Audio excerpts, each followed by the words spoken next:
How did trade and tariffs work in Third Age Middle-earth?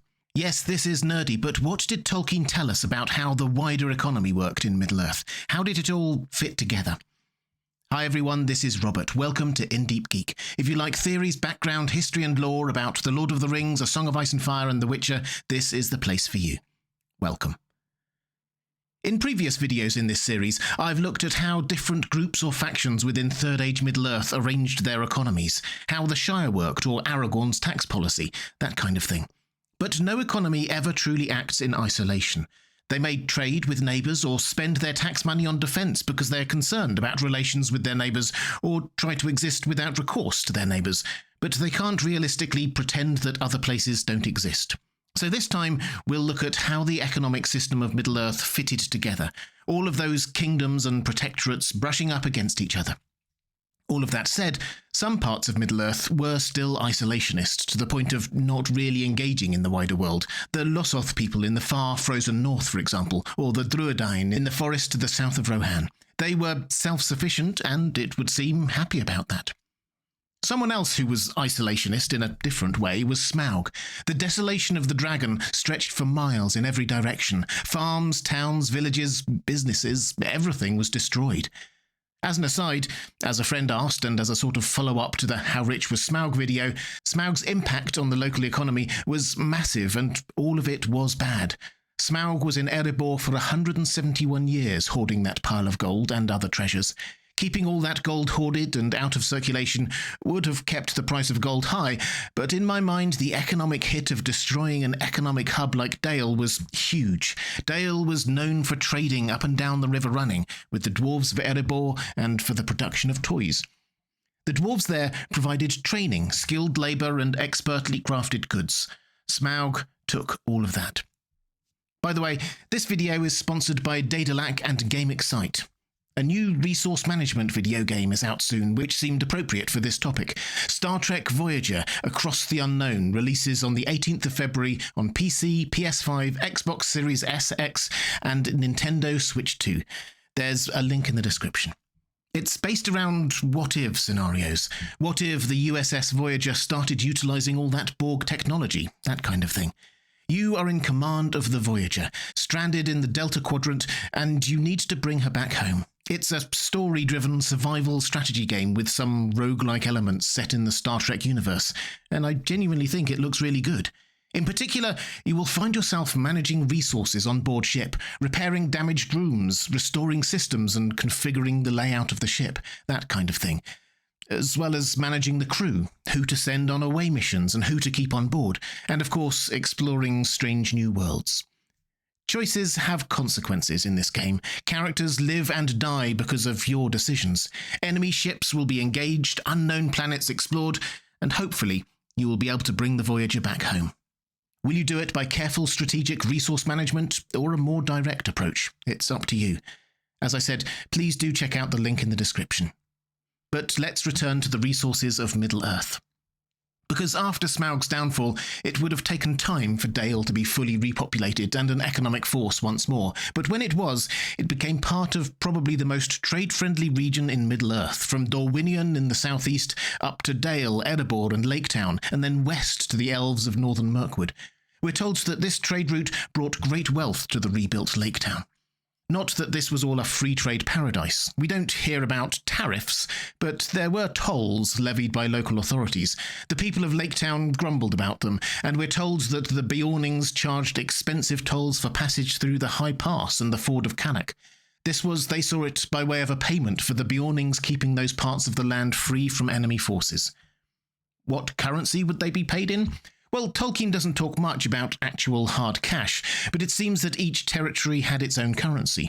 Well, the Elven kingdoms may not have, but Gondor definitely did, silver coins called castars, and the Shire and Bree also did.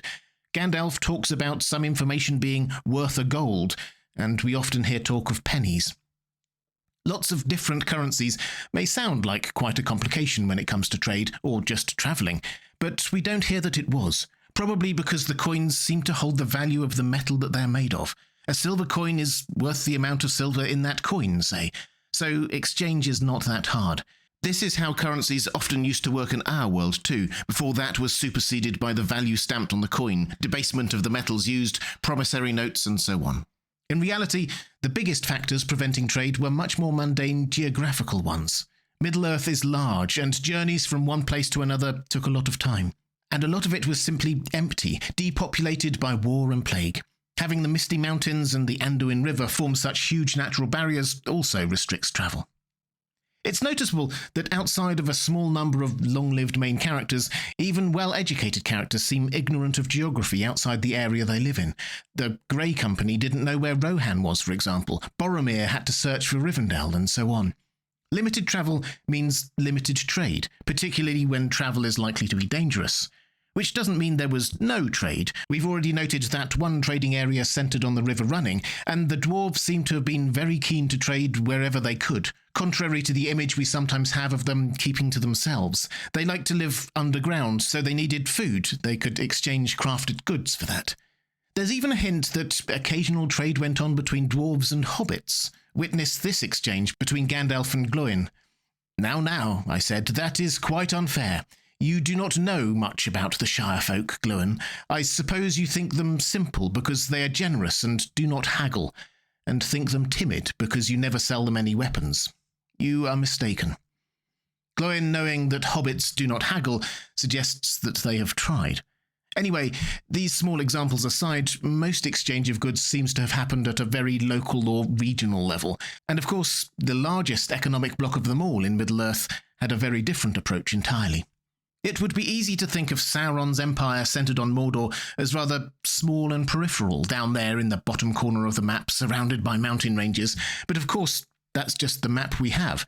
The land extends far off to the east and south from there, and much of that is under Sauron's economic control. For those nations, that meant paying tribute to Mordor, or having his forces carry away, well, whatever they wanted. We read, "Neither Sam nor Frodo knew anything of the great slave-worked fields away south in this wide realm, beyond the fumes of the mountain by the dark, sad waters of Lake Nurnen, nor of the great roads that ran away east and south to tributary lands, from which the soldiers of the Tower brought long wagon trains of goods and booty and fresh slaves. Here in the northward regions were the mines and forges, and the musterings of long-planned war. And here the Dark Power, moving its armies like pieces on the board, was gathering them together." We'll come back to that war machine in just a moment, but we know the names of some of those tributary lands, Harad and Umbar. Others are just grouped under the rather generic Rún, which simply means east. Huge lands whose economies supported Sauron's ambitions. Sauron did try this tributary lands thing to the north and west, but with mixed results. The orcs of the Misty Mountains paid him generously with mithril, but although there were rumours Rohan also paid a tribute in horses, that turned out to be untrue. Sauron just stole them instead. This is no rules-based international order, which of course brings us back to that war machine. The presence of Sauron, or the concern he might return, had huge economic impacts.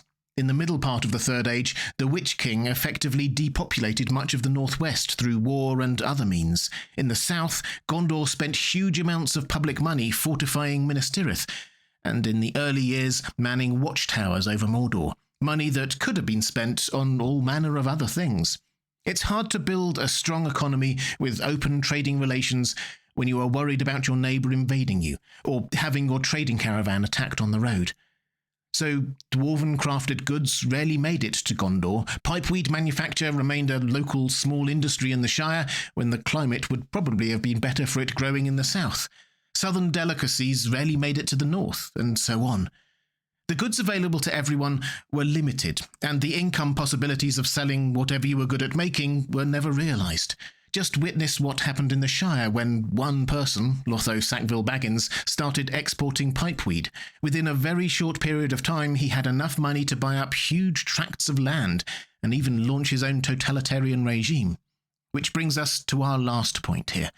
There are many different economic systems in Middle-earth, but a lot of them were still ruled by hereditary dynasties, whether they called them kings or stewards or whatever. Power and money largely stayed with the same people generation after generation.